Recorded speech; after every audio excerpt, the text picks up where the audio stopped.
Pakistan Peoples party کے chairman Bilawal Bhutto Zardari اور شہباز شریف کی پارلیمنٹ ہاؤس میں ملاقات میں پیپلز پارٹی کا پارلیمان میں مشترکہ کاوشوں کو بروئے کار لا کر عوام دشمن بجٹ کو بے نقاب کرنے کا فیصلہ۔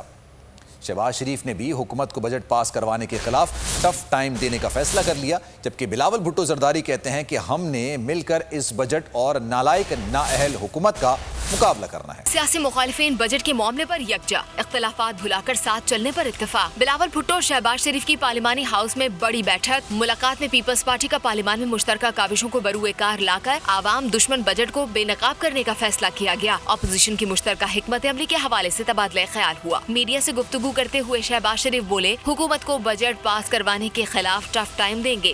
جتنی بھی اپوزیشن پارٹیز ہیں پارلیمنٹ میں، انشاءاللہ ہم مل کے ٹف ٹائم دیں گے، اس حکومت کو ایکسپوز کریں گے۔ انہوں نے جو فکٹیشس فگرز دیے ہیں، ڈسٹورشن کی ہے، اس کو ہم ایکسپوز کریں گے۔ بلاول بھٹو نے کہا، اختلافات اپنی جگہ، ہمیں مل کر عوام دشمن بجٹ پر آواز اٹھانی ہے۔ اور ہم سمجھتے ہیں کہ جو بھی اپوزیشن کے اور سیاسی جماعتیں کے اختلاف ہوں گے وہ اپنی جگہ، ہم نے مل کے اس بجٹ کا مقابلہ کرنا ہے۔ ملاقات میں بلاول بھٹو نے عوامی نیشنل پارٹی کے سینئر نائب صدر امیر حیدر خان ہوتی، مولانا اسد محمود، محسن دابڑ، زاہد دورانی اور دیگر نے بھی شرکت کی۔